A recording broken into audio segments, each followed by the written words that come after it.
राजीव गांधी विद्यार्थी सेवा केंद्र के उद्घाटन सत्र के अवसर पर हम सभी एकत्रित हुए हैं और हम सबका सौभाग्य है कि यह विद्यार्थी सेवा केंद्र ऐसे महत्वपूर्ण दिवस को उद्घाटित हो रहा है, अपना कार्य शुरू कर रहा है, जो कि विद्यार्थी जगत के लिए सबसे महत्वपूर्ण दिवस है। डॉक्टर कलाम साहब का जन्म दिवस। आप उनकी महत्ता इस रूप में जान सकते हैं कि यूनाइटेड नेशंस ने विद्या के प्रति उनका लगाव और विद्यार्थियों के प्रति उनका प्रेम को देखते हुए 2010 में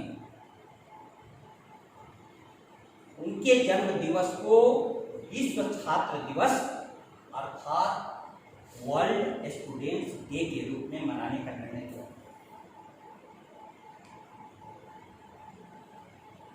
आज हम सभी जिस परिस्थिति से गुजर रहे हैं और जिस मना स्थिति से गुजर रहे हैं, उसमें सरकारें बहुत चिंतित हैं और उनकी चिंता वाजिब भी है। प्रजातंत्र की परिभाषा दी गई है जनता के लिए, जनता के द्वारा, जनता का शासन, अमराहनी। तो जब पूरी जनता कोरोना महामारी से जूझ रही है और बेरोजगारी चरम पर पहुंच चुका है, तो ऐसे समय में सरकारें अपनी संवेदनशीलता का परिचय देते हुए विभिन्न प्रकार की योजनाओं को सामने में ला रही हैं। उसमें से एक महत्वपूर्ण योजना है राजीव गांधी विद्यार्थी सेवा केंद्र। अब इस अवसर पर सबसे पहले मैं डॉक्टर कलाम साहब के बारे में उनकी एक छोटी सी घटना को आपके सामने में रखना चाहता हूं कि जब वे 5वीं क्लास के छात्र थे तो उनके शिक्षक सुब्रमण्यम अय्यर साहब पढ़ा रहे थे कि पंछी कैसे उड़ते हैं, और शाम को उन्होंने सारे विद्यार्थियों को समुद्र के तट पर बुलाया और पंछियों की उड़ान को भी दिखाया। शिक्षक का यह छोटा सा प्रयोग कलाम साहब के जीवन को पूरा का पूरा बदल करके रख दिया। उन्होंने वहीं से अपनी विपरीत परिस्थितियों में मना स्थिति ऐसी बनाई कि इस खुले आकाश में उड़ना है। सारे विद्यार्थियों तक यह संदेश पहुंचना चाहिए कि परों में शक्ति हो तो नाप लो उपलब्ध नवसारा। परों में शक्ति हो तो नाप लो उपलब्ध नवसारा। उड़ानों के लिए पंछी गगनमाला नहीं करते। जिसे मन प्राण से चाहा निमंत्रण के बिना उसके सपन तो खुद ब खुद आते, नयन मांगा नहीं करते। यदि आपके परों में शक्ति है तो आकाश खुला हुआ है, आप नाप लीजिए। आपके पास प्यास हो तो सपने आएंगे। और कलाम साहब के शब्दों में सपने वे नहीं होते जो सोने के समय आते हैं, सपने वे होते हैं जो आपको सोने नहीं देते। गीता का एक श्लोक याद आ रहा है, या निशा सर्वभूताना तस्याम जागृति संयमी। जो सबके लिए रात है वहां पर संयमी जागता है, योगी जागता है। रात माने जो लोग दशा में पड़े हुए हैं, गलत मार्गों पर हैं, और उसको रात्रि कहा गया है, उसमें योगी जागता है। कलाम साहब ने उस योग का संदेश नौजवानों को दिया। आज छात्रों के पास ऊर्जा लबालब भरी हुई है। युवा होने का मतलब है कि एक क्षण भी वो शांत नहीं बैठ सकता। यदि एनर्जी हो और डायरेक्शन नहीं हो, दिशा नहीं हो, तो बहुत पीड़ा में व्यक्ति जीता है। क्योंकि ऊर्जा यात्रा मांगती है, ऊर्जा बोलती है कि मुझे यात्रा पथ पर ले चलो। उस ऊर्जा को दिशा बोध देना शिक्षकों का महत्व उत्तरदायी है। अब ऐसे में राजीव गांधी विद्यार्थी सेवा केंद्र का उद्देश्य यह है कि प्रवेश परीक्षा, अध्ययन, इनके बारे में, रोजगार के बारे में सतत बताया जाए। यहाँ के परीक्षार्थियों, विद्यार्थियों से लगातार हम जुड़े हुए हैं। मेरा अपना अनुभव है कि उनकी स्कूलिंग बहुत अच्छी नहीं है।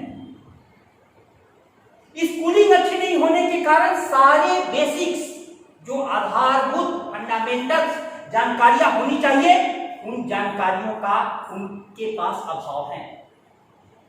इसलिए वे कॉलेज में आ जाते हैं, उन्हें यह भी पता नहीं चलता है कि कैसे पढ़ें।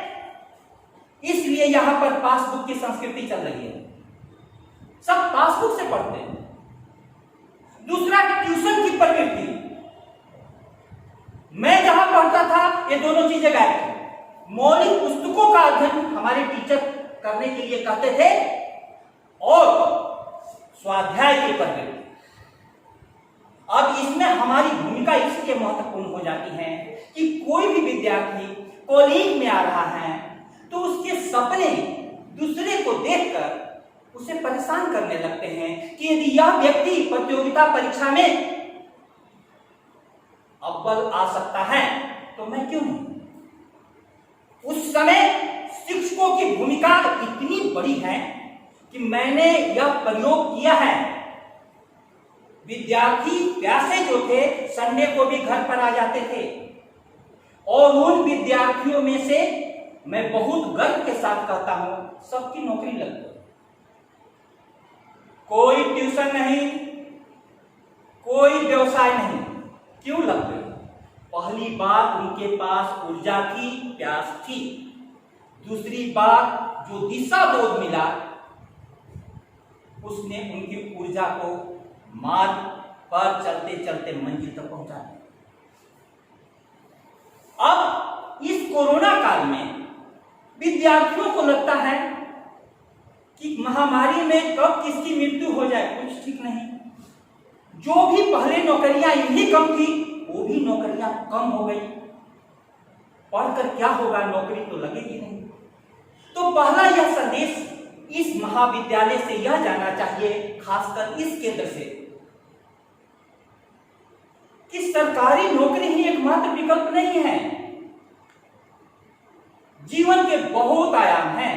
आप अपनी प्रतिभा विकसित कीजिए, एबिलिटी विकसित कीजिए, योग्यता विकसित कीजिए, आपके लिए क्षेत्र बन जाता है। मैनेजमेंट फंडा रघुरामन जी लिखते हैं प्रत्येक दिन दैनिक भास्कर में।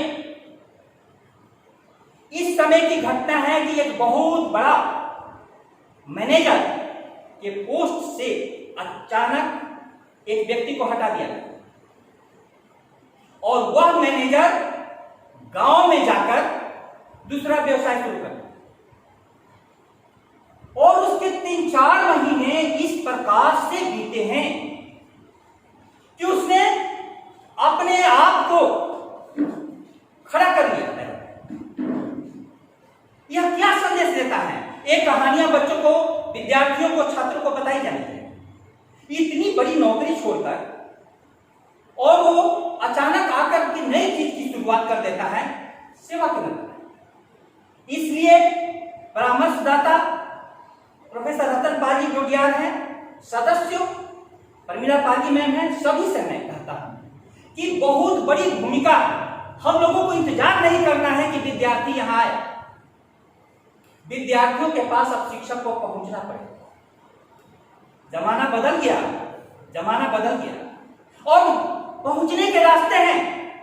हमारी वाणी उन तक व्हाट्सएप के माध्यम से, वीडियो के माध्यम से पहुंचेगी। उनसे प्रश्नों को मंगाना है, उनको बढ़कर बताना है कि तुम्हारे लिए ये रास्ते हैं। इतने प्रकार के स्कॉलरशिप सरकारें देती हैं कि कोई भी विद्यार्थी पढ़ने की सिर्फ इच्छा हो तो उसकी पढ़ाई नहीं रोक सकती, लेकिन उसे जानकारी नहीं। अतः इस अवसर पर इस समिति को, राजीव गांधी विद्यार्थी सेवा केंद्र के सदस्यों को शुभकामना देते हुए, डॉक्टर कलाम साहब को याद करते हुए, और राजीव गांधी जी ने कंप्यूटर क्रांति के जनक, स्वयं पायलट थे, और पायलट की एक फितरत होती है कि जिसे आकाश दिखाई दे जाए उसे लोहे के पिंजरे क्या सोने के पिंजरे भी पसंद नहीं आते। ऊंचाइयां उसे चाहिए। भारत एक युवा देश है, इस युवा देश को शिक्षकों की बड़ी जरूरत है। एक छोटी सी कहानी कह करके मैं अपनी बात को समाप्त करूं कि एक विद्यार्थी अपने टीचर के पास गया। टीचर ने कहा कि सामने में डिबिया में पारस रखा हुआ है, पत्थर को ले आओ। लोहे की डिबिया, लोहे की डिबिया में पारस पत्थर रखा हुआ था, लाया, बोले खोलो। खोला तो उसने, विद्यार्थी ने पूछा कि सर आपने पढ़ाया कि पारस पत्थर यदि संपर्क में आ जाए सोना हो जाता है। यह तो सोना हुआ नहीं है, तो पत्थर है। तो बोला कि पत्थर किस अवस्था में है? तो बोला पतले कपड़े में लिपटा हुआ। पतले कपड़े में लिपटा हुआ भी पत्थर लोहा से स्पर्श नहीं करने दिया। आज तो कोरोना ने पतला कपड़ा ही नहीं डाला है, मोटी लोहे की चादर डाली, कोई भी नहीं निकल सकता। ऐसे में हम सभी का कर्तव्य ही नहीं, नैतिक दायित्व बनता है कि विद्यार्थियों से स्वयं बात करें। ऐसे टीचर हुए हैं कि वे निकल जाते थे विद्यार्थियों को देखने कि सुबह में 5 बजे क्या कर रहे हो, सो रहा है विद्यार्थी। हम लोगों का शिक्षक न पद है, न पेशा है, न व्यवसाय है, न ही गृहस्थी चलाने वाली कोई आय है। शिक्षक सभी धर्मों से ऊंचा धर्म है, गीता में उपदेशित मां फलेषु वाला धर्म। शिक्षक एक प्रवाह है, मंजिल नहीं राह है, उस राह को हमें दिखाना होगा। शिक्षक स्वयं जिज्ञासा है, खुद कुआं है पर प्यासा है। कुआं का अर्थ होता है कि वह अंदर ही अंदर समुद्र से जुड़ा हुआ है, उस कुएं में सतत प्यास बुझती रहेगी। लेकिन अब इस कुआं को चलना भी सीखना होगा, यह वक्त की मांग है। अतः राजीव गांधी विद्यार्थी सेवा केंद्र के इस उद्घाटन सत्र, जो कि डॉक्टर कलाम साहब के जन्म दिवस पर हो रहा है, जिनके जन्म दिवस को यूनाइटेड नेशंस ने विश्व छात्र दिवस के रूप में मनाया। हमारे शिक्षक और छात्र के बीच का संबंध विकसित हो कि शिक्षक गुरु बन जाए और छात्र विद्यार्थी ही नहीं शिष्य बन जाए। ये भारतीय संस्कृति की ऊंचाई है। बहुत बहुत शुभकामनाओं के साथ आप सभी को